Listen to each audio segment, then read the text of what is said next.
You guys, my mom is calling right now. Hold on. Hello?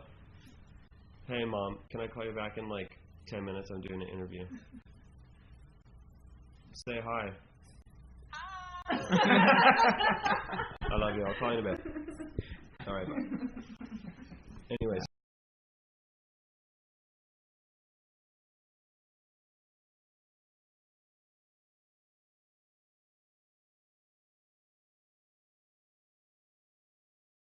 Yeah. So we started a band. The three of us started a band called Polis in 2006, and we're babies at the time.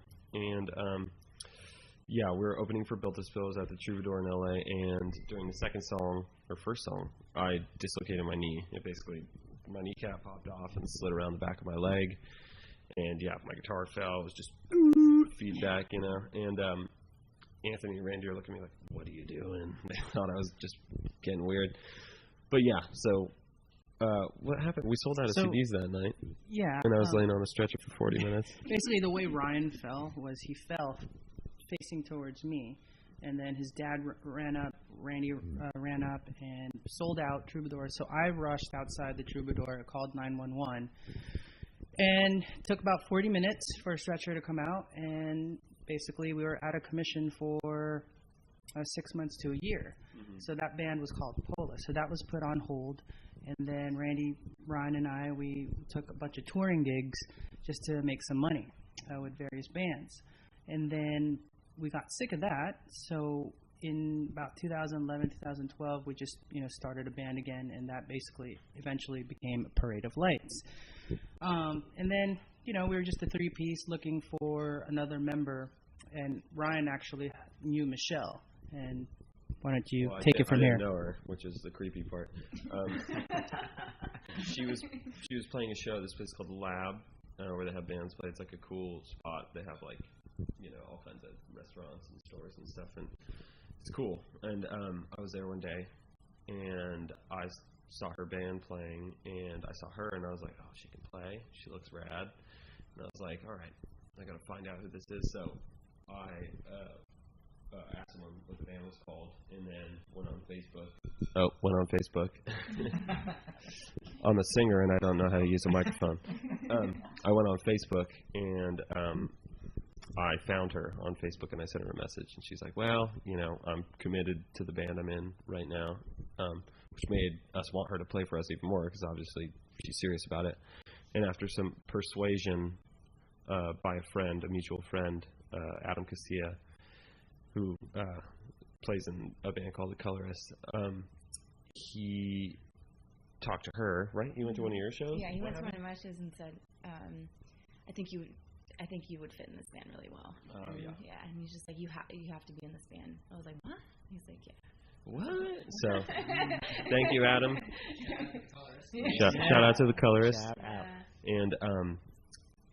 And yeah, the rest is history. The first show she played with us was us opening for Fits and the Tantrums, which was pretty awesome.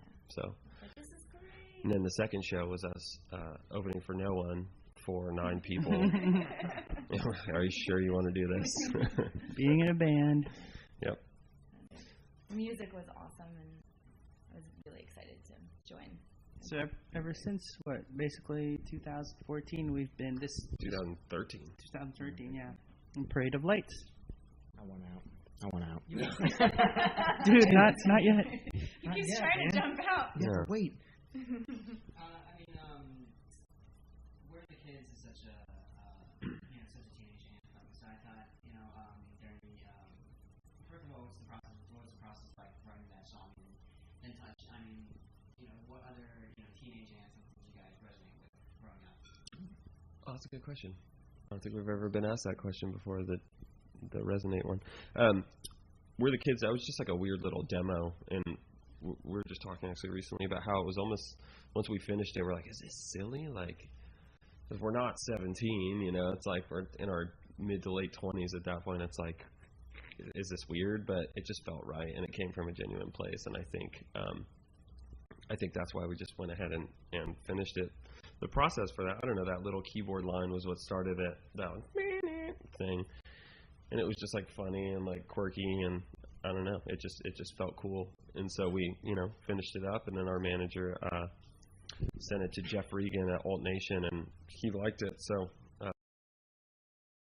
we finished that, and then Seth sent it to Jeff Regan, and Jeff Regan was kind enough to add it to Alt Nation, and that's when stuff started happening for us. And then as far as what teenage anthems resonate with us, do you guys have any? I mean, any Nirvana song for me is like. Yeah, but that's about heroin. I love it. Yeah, my teens were rough. No, I mean, yeah, I love Nirvana, but that's gonna take some thinking there. Anything Third Eye Blind. Yeah, that's like their thing. Some good stuff in there. I mean, when I was a teenager, I listened to all kinds of stuff. That's hard. I feel like I went through so many musical phases. Yeah, mine was Fall Out Boy, Sugar, We're Going. Thanks for the Memories. Yeah. Just after we graduated high school, literally that came out that mid-May. Oh, I got it. I Kissed a Girl. Katy Perry? Yeah. Really? I'm joking. I was like, I didn't want to to each berate their you on own. camera. Oh man, there's so many good ones. I mean, there's like Junkie XL songs that I love, like Today, that's on Today, that I listen to like on repeat during my teenage years. Oh yeah, you showed me that. Yeah, I remember like, and it's not your typical teenage anthem, but I just couldn't stop listening to it. Any funny like teenage stories you guys have, like like from like summertime, hanging out by the 7-Eleven and something funny happened, anything like that? How much time do you have? Yeah, do you? We'll start. You want to go down the line? Yeah, what do you got? So in my hometown, where I grew up, I don't know, there was nothing to do there, so we just go out and get into trouble. And I remember one time there was a convention center downtown, and it had this giant fountain out front. So we went to the only store that was open in town. I think it was some sort of like dollar store, and we grabbed as much dish soap as we could carry out of there, and drove to the fountain and dumped it all in the fountain. Next day we made the papers, and it was just like suds, like as high as the convention center. Wow, that's my teenage story. You're a rebel. I was getting in trouble with soap. Yeah. What do you got? Yeah. Okay. So I'm older than these guys. But my first Lollapalooza. So I grew up. Yeah, that's a good one. I grew up in Seattle, Washington, Silverdale, Washington, and then me and my friends were like, let's go, but let's not buy tickets. Let's just try and sneak in. So where it was at the Kitsap County Fairgrounds, and there we knew the area, and so we snuck in, and the security was basically saw us and started basically chasing us, and we're like, run! So we run into the pit, and they couldn't find us, and basically the moral of the story is I was like very, very innocent and everything, and there was a lot of sweat, and I don't know if you've ever been really close to people at a rave or EDC or something. You kind of get a contact high, especially, and that's the first time I got high, was through other people's sweat. Oh. Sounds awful. No, but the rush of evading yeah. security and getting in and getting lost. I think that's the fun part. That was rebellious for me. Yeah. Anyway, next. I don't know. That's the thing. I mean, I have the high school teacher story. That's about it. Do that. I had a U.S. history teacher in high school that was in a band, and their bass player quit. Their drummer quit, so their bass player moved to drums, and they needed a bass player. And he also taught guitar, and I was like 15. So he asked me if I wanted to play bass in his band, and I rolled into band practice, and I was like obviously like a child, and everyone in the band is like 30, and they're like, what are you doing? But spent a lot of time like learning the songs and stuff and whatever. So we did a show at this place called Alex's Bar in Long Beach, where it went well, and then they were like, okay, it went well, let's do another show. But the next show was in Tijuana. I was 15, and my mom's like, no. But after, persuading her, and it was my teacher, he was awesome. And so yeah, we got to go, and they took me in a white van down to Tijuana to do a show, and the venue owner like never showed up. There were like 300 Mexican kids there, and they were ready to go. It was going to be crazy, I guarantee it. But so yeah, went to Denny's after, and then went home. But just the whole experience of like going down there when I was 15 was crazy. But those guys showed me a lot of really great music, and Narcotic, right? yeah, the Pop Narcotic is what the band was called. What do you got? Yeah. Well, this kind of has to do with music, I guess, too. I wanted an epic birthday party for like my 16th birthday party. No, maybe it was like 17. And my parents are like, okay, well, we'll leave the house and we'll let you have the house. And my friend's band really wanted to play. Yeah, I know. I haven't told you guys this one. I think maybe I've told you. But it ended up being this like crazy block party where I couldn't control anyone. I ended up being that girl freaking out, like, don't touch the TV, like, you know. Yeah. Yep. And what's it called? Like I was like not that big of a fan of like my friend's band that was playing, but I woke up in the morning with a huge sticker on the back of my car. Like they covered my whole window, and they were like, "Happy birthday!" So I had to drive around with it for like a good month. Good. That beats my story. I like that. It was a great birthday party. I like that. All right, you know what you got? So, any new upcoming any metal bands that we should know about? I mean, we're big Cave-In fans. So Steven Brodsky from Cave-In started another band called Mutoid Man that are brutal and rad. And actually, our sound guy Ryan over there.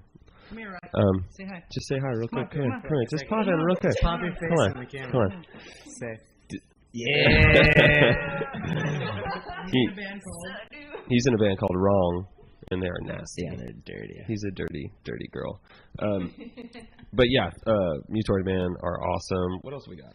Got a bunch of stuff. I was checking out Black Map. They're not like metal. Oh yeah, but Black Map are rad. is They're pretty cool. Good. They're kind of new. Super group is what they're saying. Yeah. I mean, and then we go back to like really gnarly stuff like Converge and we like Deftones too. That's like on the heavier side. But yeah, I don't know. I love a lot of like old metal. Iron Maiden, obviously. Queensryche. That's not metal. That's not metal. That's not metal. But also we get a little glam sometimes with some Van Halen, some VH. Trying to think of what else. Oh, what was that? We have talked about this. Oh, we actually have a this band. band. Yeah, but don't say it because I not don't want say someone it. to take it. We won't reveal it. We can't reveal it. We can't reveal it. Trying to think of some. Oh, we were listening. What were we listening to? Sorry, give me a second. Are you in a hurry? Oh, you know who we've been listening to? It's kind of heavy and rad. Is Death from Above. Oh yeah. So good. I love that new record. It's nasty. Oh yeah, Baroness. Ooh. Oh yeah, Yeah. like Mastodon obviously Yeah. are great.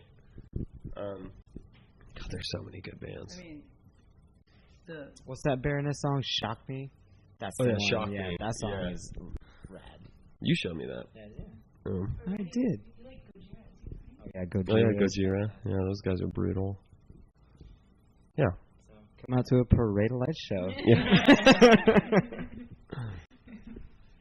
And, well, that was the first song that was written for the actual album.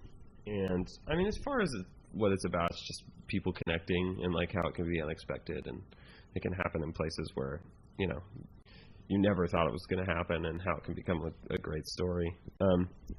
As far as recording that was actually a really interesting experience because it was our first time working with outside musicians. We brought in 3 backup singers who were from a local church choir. They weren't like, you know, union or anything. They were just kind of locals, and they came in and they started singing over it. We were going over harmonies, trying to work out the parts and stuff.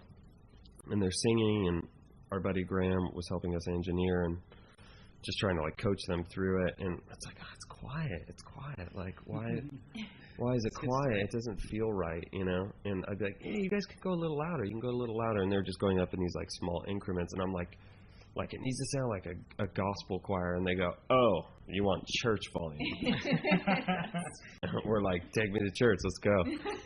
and they started singing, and it was awesome. Yeah. Like, they just went for it, and yeah, that was a great experience. It was Everett, Kyla, and LaShonda. And yeah, they were awesome. Yeah, we did Feeling Electric, the album, we wrote, recorded everything in 3 months. Basically, we were touring. We couldn't cancel out of Bonnaroo, Summerfest, and Firefly, all these East Coast festivals.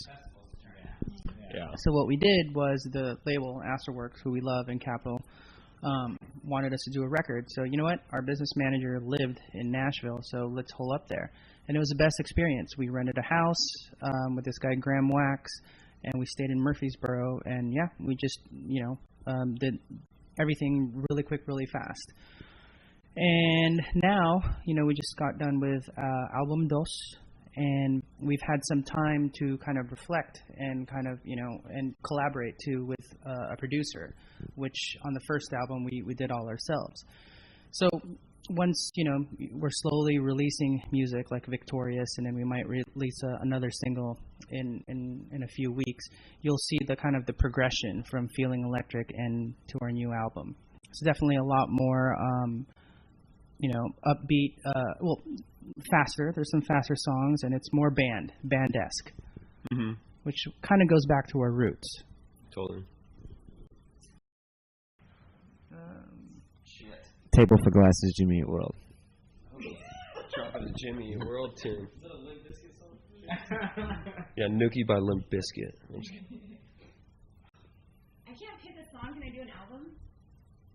Pick a song. I think it'll be. Do both.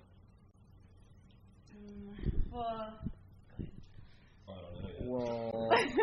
The whole Rumors album from Fleetwood Mac is like my favorite album of all time. Song off of that. God damn. Pick one, just randomly. I would say Dreams. Yeah, Dreams would. Yeah. I hate picking songs. So I'm not going to do a song because Living La Vida Loca. it's. I'm not trying to be hipster or anything. In fact, I'm the guy that finds out bands like 5 years later when they're not cool. But when I found Loveless by MBV, My Bloody Valentine, like you can't pick a song, so it has to be the whole album. That kind of changed like my musical taste. I started listening to a whole genre of different songs and bands. So for me, it's an album. So it's Loveless by My Bloody Valentine. Yeah, I have to do an album too. Songs from the Big Chair, Tears for Fears. Yeah. I should pick something better.